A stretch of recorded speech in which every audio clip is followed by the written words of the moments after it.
And after they sift through a couple of names, they learned that the person was actually here 10 years ago, was arrested, prosecuted, incarcerated, and then deported, and now back again. So just think of how much money this country spends on illegal re-entries, and they're all over the country. So that's an issue that I know I'm getting off your question a little bit. To answer your question, I had a little philosophical disagreement with the governor. He's a nice guy, but we're not going to agree on some issues. I respect him, but I had to go in to let him know that I was going to move on. And I just see this, what I'm doing now, as an extension of my public service. Thanks for asking. Thank you. Mark, you? Just to expand on that, going forward, how would you fix immigration in this country? Yeah, that's a great question, Mark, because I believe our elected public officials have failed us in that, because now we have tens and hundreds of thousands of people here. Actually, I don't want to get PolitiFact on that. I don't have the exact figure. Many people who are here illegally. And so, you know, Mark, those people I'm talking about, the criminal re-entry, gone. They should be deported right away. People that have come here for nefarious reasons, again, like I said, I could talk about this all, because it's not a Latino issue. This is an American issue. We're in a post-9/11 era. I spent my whole career trying to keep Rhode Islanders safe. Now when I go to Washington, I want to keep Americans safe. We need to secure our borders, because there are countries far away that don't like us too much, that would like to come to this country to harm Americans. And I think we can never let our guard down again. To answer your question, you know, it's a bifurcated issue. You have people who are here that came illegally, unlawfully, because they're pushing the pull. They think it's a better way of life for them. Then you have the criminal aliens that should be deported right away. We need comprehensive immigration reform for those people who are here unlawfully but haven't been arrested since they've been here. Because let me just tell you, the easy thing would be to take a bus and put it in major cities and take people who are here illegally out of the shadows and remove them. That will never, ever, ever happen like that. It just won't. It's like taking a scoop out of a bucket of water. It will be replaced. But we do need no amnesty. Forget amnesty. These people came here unlawfully, so they have to pay the price. Now I feel bad for the guy who was over the line, over the border, who would like to come over, but he didn't. He has a family he has to feed, but he didn't come over because it was the wrong thing to do. What does that say to him if we give these people that are here illegal amnesty? Any other questions, Steve? As evidenced by the retirement of Olympia Snow, it seems to me that Republicans at the national level are not going to be Republicans that the average Rhode Islander wants to put down there. It seems to me that you're going to have to be forced to separate yourself from the mainstream people who are down there, otherwise you'll never get elected here. If you agree with that, how are you going to make the distinction between your positions and the radicalized right that seems to be running the National Republican Party at this time? Well, that's a great question, and I've thought about that, and I feel bad for Senator Snow, because she did a great job for her party and for the people of America. And, that must have been a difficult personal decision for her. I've thought about that, though, because I've always been my own man. When I get to Washington, I'm going to do what's in the best interest of the people of Rhode Island, the best interest of America, and I'll need to assess every bill that comes before me.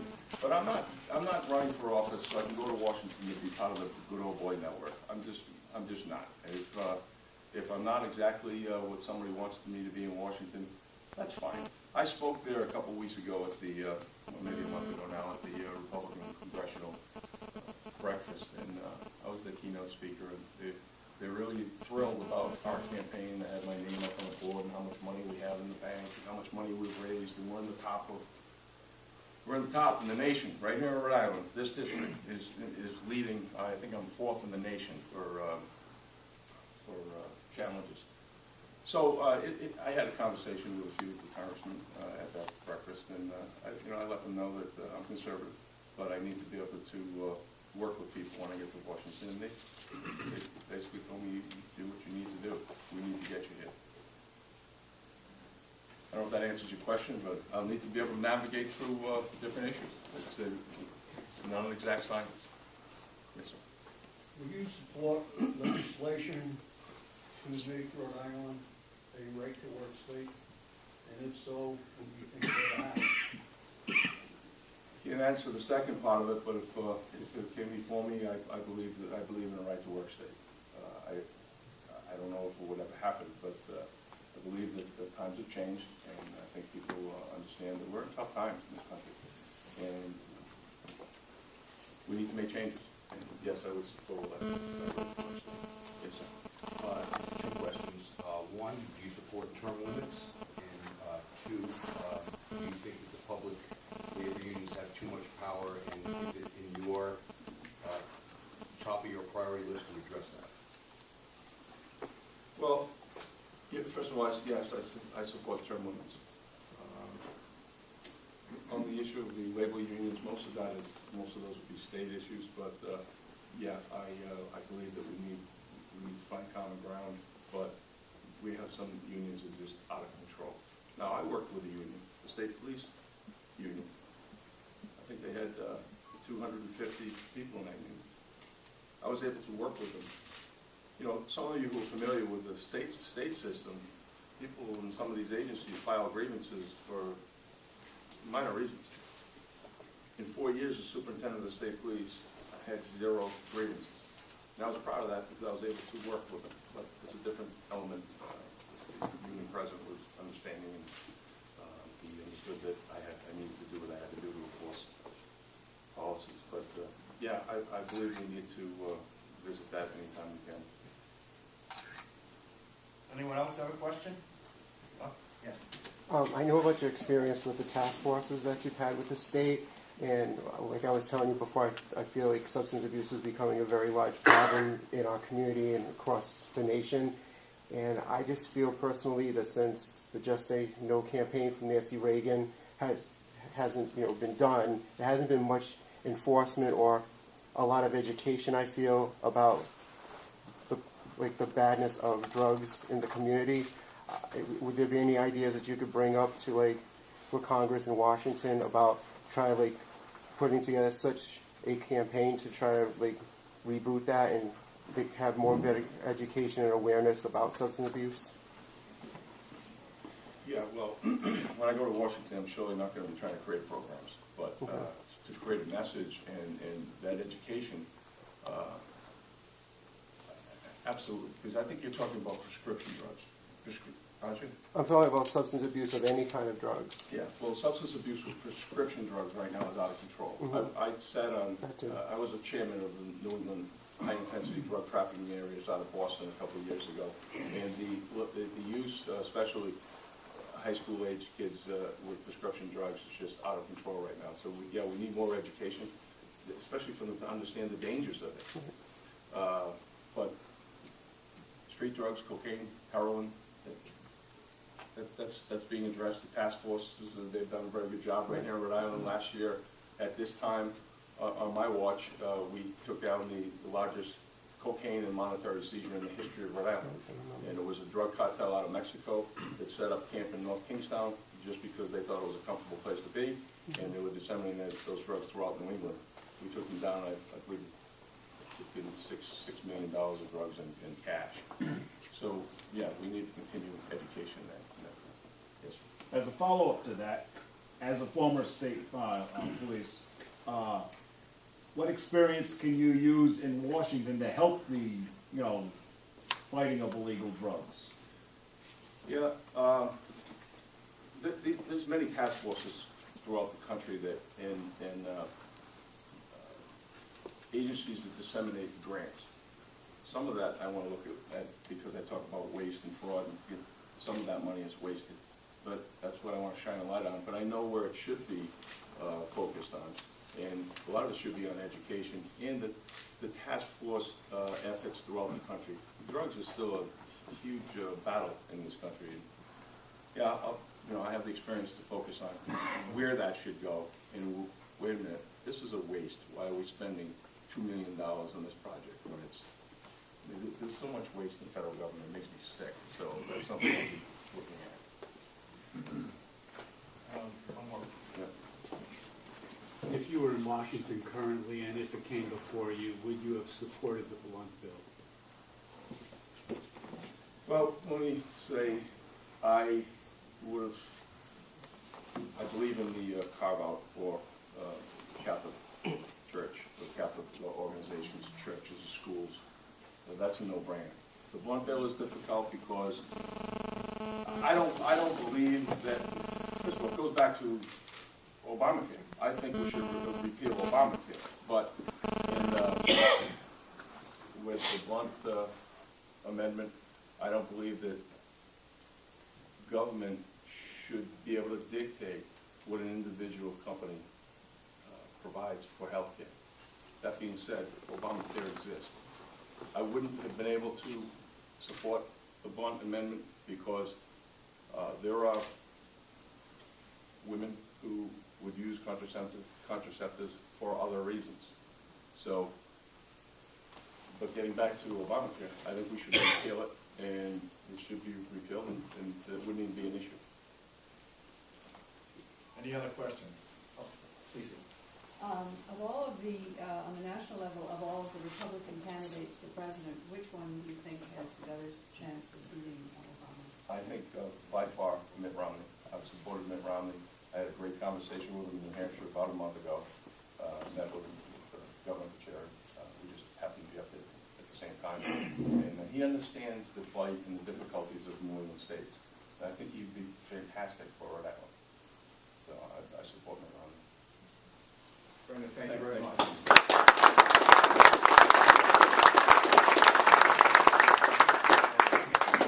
Okay, and I know I sent an email to those of you on the email list, but Barry Hinckley had to withdraw because he is in Florida meeting with national Republican groups, trying to think about funding his campaign.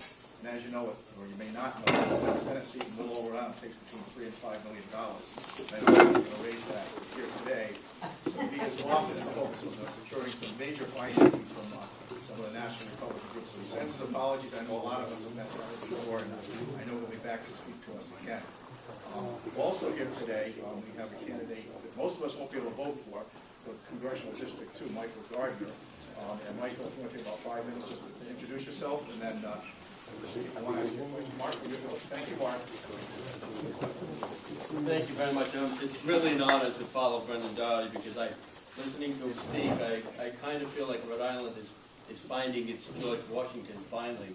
You know, a man who's going to be known for his integrity, for his adherence to principles of good government. I know we can talk about this issue and that, but I really, every time I've seen Brendan Doherty, each time I believe more and more. He will be our George Washington. And I also want to say, I won't talk long because as Brendan Doherty has led me to understand, I have to rush out and buy a better St. Patrick's Day tie. My son's grandmother, one is named McKay and the other one's named Kavanaugh, so we have a little bit of Irish in the family. His mother is Italian, so I'm kind of an all Rhode Island product, and English, Irish, Portuguese, and French myself. So I kind of was raised as American. I grew up in Cranston, Rhode Island, in Eden Park, sort of a working class, middle class neighborhood. I went to LaSalle in good standing. My twin brother, wanted to leave. I kind of wanted to go to Cranston too and meet more kids from Cranston, so we graduated from Cranston East. I graduated from URI. I was an assistant night manager in the student union there. I got my commission as a second lieutenant from ROTC in my junior year. My senior year I spent in the student senate. I did a couple of years of National Guard training and working as a waiter at Greg's, back and forth to Oklahoma and then waiting tables. Paid my own way through law school, and I did well enough to come and work at a downtown law firm for 3 years. And then within 2 years of practicing law, I had 2 Rhode Island Supreme Court cases under my belt. Because I have a good head for issues, I have a good head for arguments, and I'm an opportunist. With a little bit of that, I sort of brashly went out after about 3 years with the firm. I brashly went out on my own, and so I am sort of the quintessential Republican, individual. It's tough to bootstrap a law practice, but You know, I did it starting with a spinach desk in a bedroom, and, you know, I made my living by my wits for 20-something years, you know. And so I'm sort of a rugged individual, but I also know how rugged it is for individuals. And I'm glad to hear Brendan Doherty say that seniors are safe. In this country, you know, we have some problems going forward, but retirement security is a compact we have made with the working people of this country. Now, I want to say briefly, the 2nd Congressional District, we heard about the approval ratings for David Cicilline. We heard about the approval ratings for Senator Whitehouse. They're not so good. And the media spin has been sort of that, well, Langevin's approval ratings look okay. They don't. If you go to WPRI.com and you look at the pie graphs, you'll see a picture of what Democrats think of Jim Langevin. And it's not a bad picture. They're Democrats after all. Then you look at a picture of what Republicans think of Jim Langevin. And obviously the favorability numbers change quite a bit. It's a different picture. Now click on the independent picture. It looks like the Republican picture. Now look at the union worker picture. It looks like the Republican picture. Look at the non-union worker picture. It looks like the Republican pie chart. Just do it. It's fun.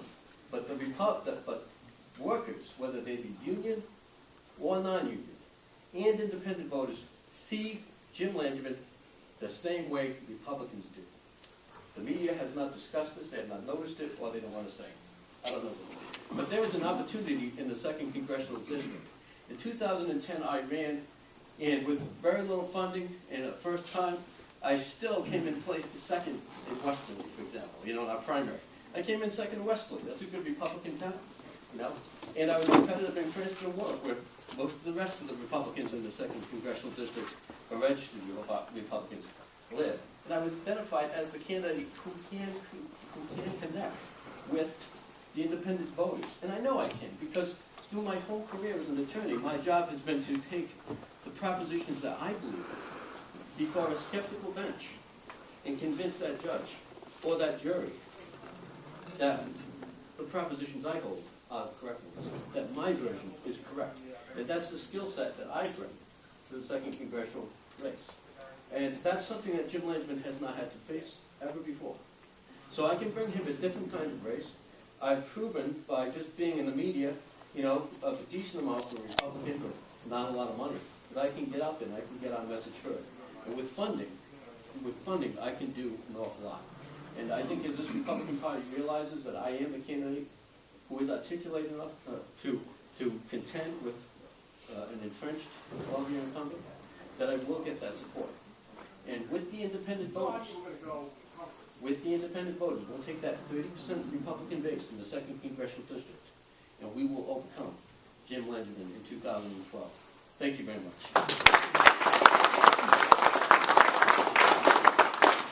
That concludes our actual program. I just have a couple of things I wanted to mention, and then you're all welcome to stay around and have another, I guess we'll have a coffee, but some more pastry or whatever. Couple of things.